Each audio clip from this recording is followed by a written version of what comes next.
Hi, didn't see you there. How are you? My name is Coded Lima, and this is my first ever Minecraft YouTube video. This is my brand new 1.19 solo survival world, and I'll be creating some crazy builds, having some fun, and definitely dying in a number of ridiculous ways. So sit back, relax, and I hope you enjoy. 3, 2, 1, go! Hey everyone, how's it going? So like I said, this is going to be my first episode, and you're probably thinking, what's he gonna do? What's gonna happen in this episode? Where are things going to go? Well, the truth is, I lost some footage by accident, so things aren't going to be quite the way I planned. But you know the saying, never plan anything because, it'll just not go to plan. That's a saying, right? Something like that. Anyway, I still have an idea of what I want to do, of some builds that I want to make, and of things that I want to accomplish over the course of this series. I'm hoping to keep this series going all the way up until the 1.20 update, where I will probably start a new world. But in this world, I am going to try and do a whole bunch of different things, and I will have to explain them all to you. Before I do that though, like I said, I lost some footage, and although it's not the most exciting of times, the first few hours of a Minecraft world can be pretty interesting with all the discovering of the new places and finding things, etc, etc. So I have gone to the trouble of doing a dramatization of the events that unfolded the first time I played this world. So if that's something that interests you, check out this time lapse of what the average person does in the first 10 days on Minecraft. Just to clarify, that's Minecraft days, not real life days.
That mining footage at the end was actually salvage footage from Replay Mod, and I thought I would take this opportunity to just talk about a couple of mods and data packs that I'm using on this world.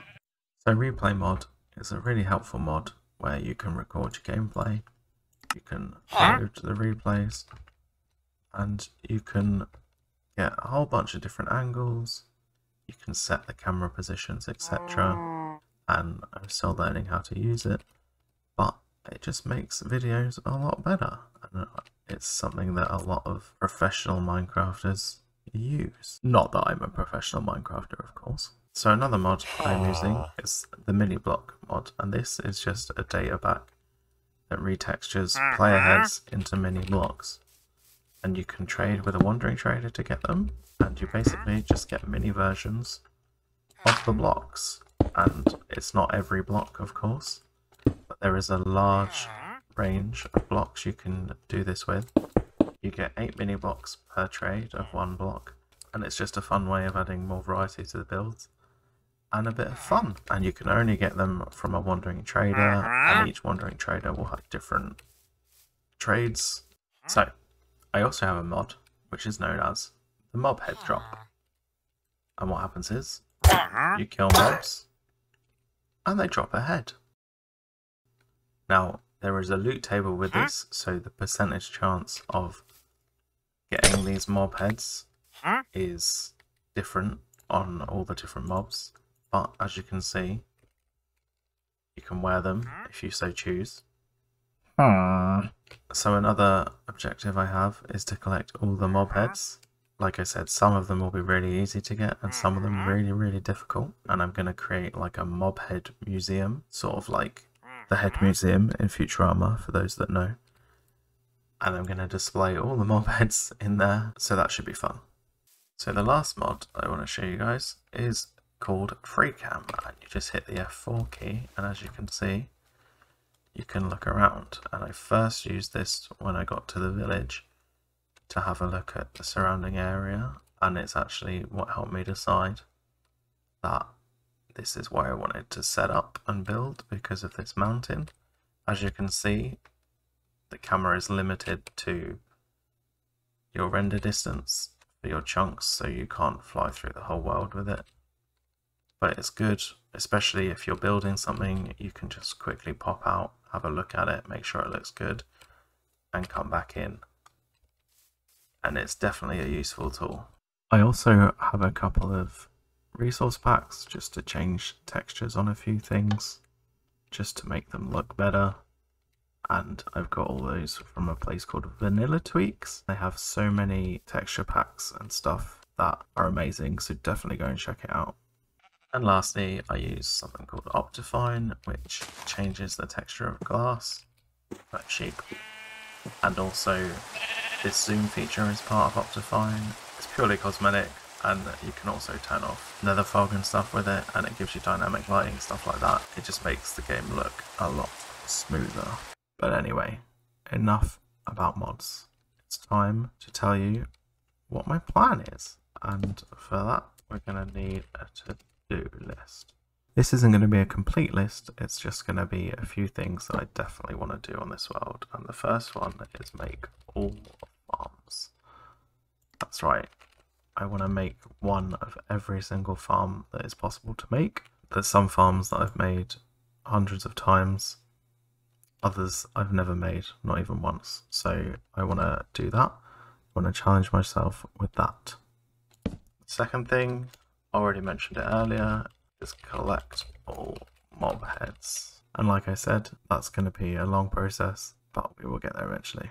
Something else I want to do is collect all the mini blocks. I showed you the mini block mod earlier, and that is something that I definitely want to do, is get all the mini blocks I can possibly get, because I think that would be awesome. The next thing I want to do is find all the ores. Now, most of the ores are pretty easy to find, but there's one in particular that is very rare. In fact, two. Deep slate emerald ore is the rarest ore in Minecraft, and stone diamond ore has now become very rare too, so I definitely want to get my hands on those. And the last thing that I want to do is get all advancements in the game. Add advancements, it's fine, we'll leave it. So when you hit L, you can see all these advancements in the game. Some of them I've done already, obviously, because they just happen. But this will be something that I obviously do over the course of the series. Try and get as many of those done as I can. Ideally, obviously, I want to get all of them done, but, well, I am going to get all of them done. That's a fact. I will get all of them done. I swear it. Like I said before, this isn't everything that I want to do. I've got build plans. I've got other things planned, which you'll just have to wait and see. But these things behind me are the ones that I definitely want to achieve by the end of my series. So after establishing a little bit of a base, I decided to go out and do a little bit of exploring. The best way to explore is usually on a boat, so that's what I did. And I ended up in a jungle and I found a red parrot, which I decided I was going to try and tame, even though it was running away from me, but we got there in the end.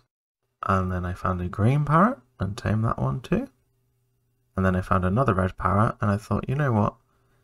I don't need 2 red parrots and I've got heads to collect. So this one didn't make it, unfortunately. And then I went and did a little bit of enchanting because I knew I was going to go back into the mines. And in the mines I found a zombie spawner, which was good because I was hoping to find one so I could create an XP farm early game. It's the best way to get XP at that point in time before you can, you know, go and make an Enderman farm, because Enderman farms are just ridiculously good.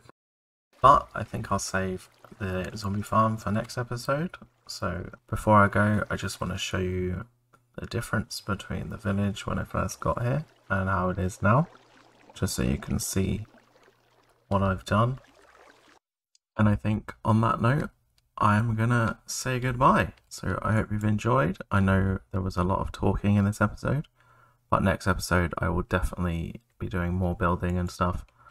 I just wanted to get all the information out there that I could. And also, if you want to check out this seed for yourself, the seed number is on the screen somewhere right now. If you want to have a look and see the world that I'm playing in. Thanks so much for watching, guys. If you're not already, consider subscribing and hit the like button too. I would really appreciate it. And I'll see you next time. Bye!